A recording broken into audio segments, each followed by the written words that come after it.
As you near retirement, you begin thinking about retirement a lot. In fact, I could probably go as far as to say that some of you begin to obsess about it. But we forget that one of the best resources for retirement advice are the people that we trust the most. So today, I want to talk about the 6 people in your life that you should be talking to as you plan for retirement and give you a question to ask each of them. But first, my name is Kevin Lum. I'm a certified financial planner, and this channel is dedicated to helping 1 million people retire without worry.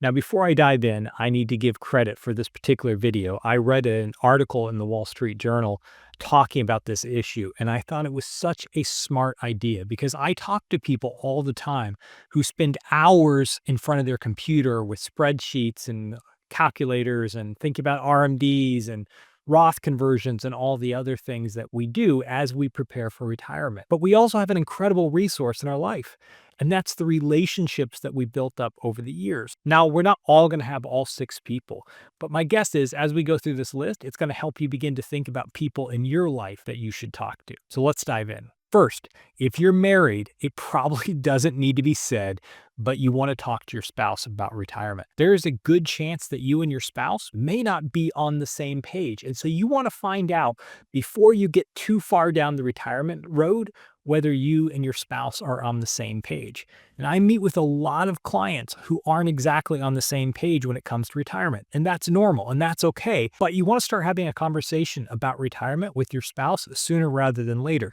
You don't want to surprise them one day by walking in the kitchen saying, "Hey, I've decided I'm going to retire next week." That is not great for marital relations. So here's a question to kick off the conversation. When do you want me to retire or not to retire? And then just listen. And if you find out that you're not on the same page, this is a great time to begin discussing and adjusting your retirement plan. And not everyone is going to be on the same page, and that's okay. But listen to your spouse, hear what they have to say, and then take what they have to say and try to find some common ground and build your retirement plan on that common ground. One of the people in the article they mentioned was an organizational psychologist, and she said that her and her husband wrote a manifesto that detailed both of the retirement visions. And after writing this, she discovered that her husband was in a winding down stage of life, right? He wanted to begin spending more time at home, more time puttering around in their yard, while she was in a gearing up stage. She was ready to travel and begin doing other things. And so the trick for them and the trick for most of us is finding out where those goals converge and figuring out how you can navigate your differing visions of retirement together so that you both can have a happy and successful retirement. If you have adult children, talk to them, especially if you have a good relationship with your kids, because they can be so helpful to you as you retire. And so you want to begin having a conversation with your kids. And here's the question you can ask. Where do you think you're going to be living when I retire? Now, maybe they don't know the answer to that question, but if possible, you want to know where they plan to live, because if they have kids, that's where your grandkids are going to be. I think for my wife and I, one of our bigger regrets is that our parents are across the country. And so we would love to be able to live closer to them. In fact, when we bought our house, we bought a house that had enough room, had like a mother-in-law unit so that our families could come and live with us someday. And I know for my daughter, that's really important too, right? She wants to get to be near her grandparents. Now, it's not going to always work out, particularly if your kids are moving a lot or they're not going to be someplace for very long. But if possible, if you have adult kids, often can be very helpful if you have a good relationship to live near them in retirement. Next, talk to your doctor, especially if you've had the same doctor for a while, because they often can have really unique insights into your life. And so here's a couple of questions you can ask them.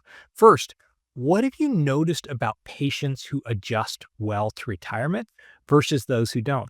My guess is your doctor has seen a lot of people enter retirement, and so they have some really interesting insight.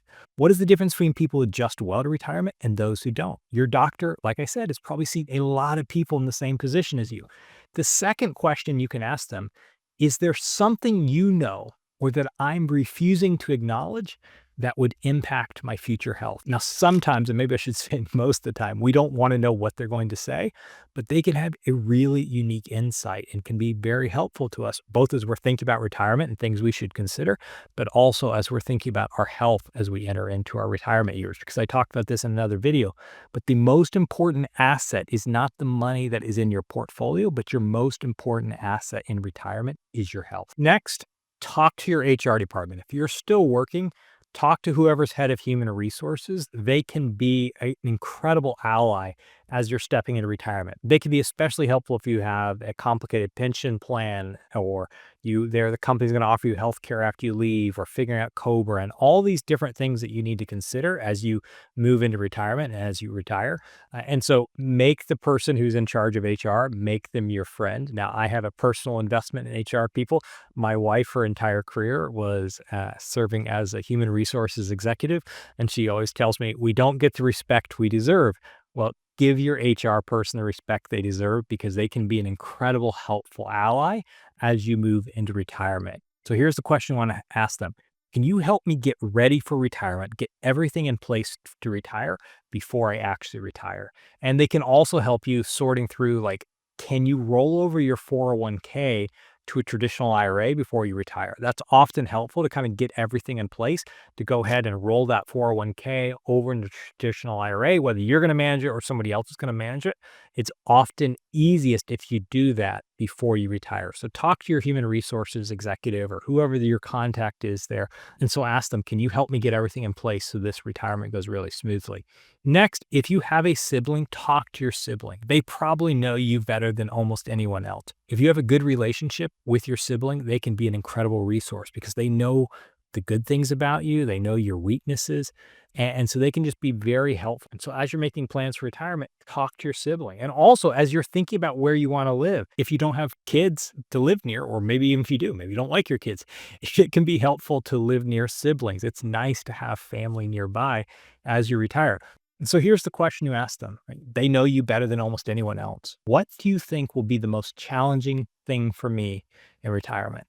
And the good thing about siblings, particularly if you have a good relationship and you're close, is they will not sugarcoat it. They will be very direct and they will be very honest with you in a way that almost nobody else in your life will be willing to do. So if you have a brother or sister, talk to them, get their advice. Next, you want to talk to your financial advisor. And if you don't have a financial advisor, this is the one time in your life I think you really should prioritize having a financial advisor, particularly as you transition into retirement. I tell people who reach out to me about working together, look, you're not making a lifetime commitment. Work with us for a year or 2 years. And if there's not enough value there, then you can leave and manage your money on your own. But I think during the first few years of retirement, the first couple of years before retirement, and then your first few years in retirement, it's just incredibly helpful to have somebody else who's managing all the various pieces of your retirement plan. So if you have a financial advisor, here are the questions you need to ask them. And I have 2 questions for the advisor. First, ask them, and this is similar to the question you asked your doctor, but what are the most important traits in clients that you have who have adjusted well to retirement? Most financial advisors have a lot of clients in retirement, and they have a lot of experience seeing people enter into retirement. What are the traits? What are the things that the people who are most successful are doing as they enter into retirement? And the second question you want to ask is retirement financially feasible? Am I going to be okay? And your advisor is going to be able to help you answer that question better than just about anyone else. And the final person you need to talk to now, if you are keeping track, this is the 7th person, but it is a bonus person. It's yourself. And the question you want to ask yourself, and this may be the most important question that you ask, it's what am I retiring to? One of the biggest mistakes that I see people make is they're escaping something, right? They are tired of working their job. They can't work another day. They're stressed, but they haven't taken time to ask the question, what am I retiring to? And so often during the first few years of retirement, you really see a decline in happiness and quality of life because people were escaping something, but they didn't know what they were retiring to.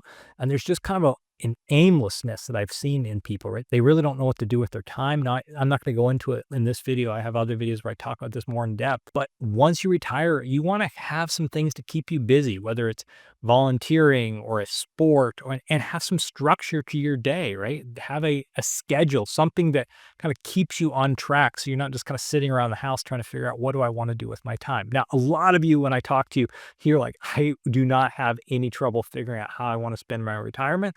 In fact, I thought I was going to have more free time, and I have less free time in retirement, which is amazing. So the thing you want to ask yourself as you're entering retirement is, what am I retiring to? And make sure that you have thought through and you have a vision of what that retirement is going to look like. Hey, thanks for watching. I hope this was helpful. And if you don't have a financial advisor and you're looking for someone, I will put a link in the description below, and you can go to my website and explore working with our firm. We have a few questions we'll ask you to see if we'd be a good fit. And if you have more time on your hands and you want another video to watch, I have a video of 8 simple habits to help you be happy in retirement, and you can watch that now.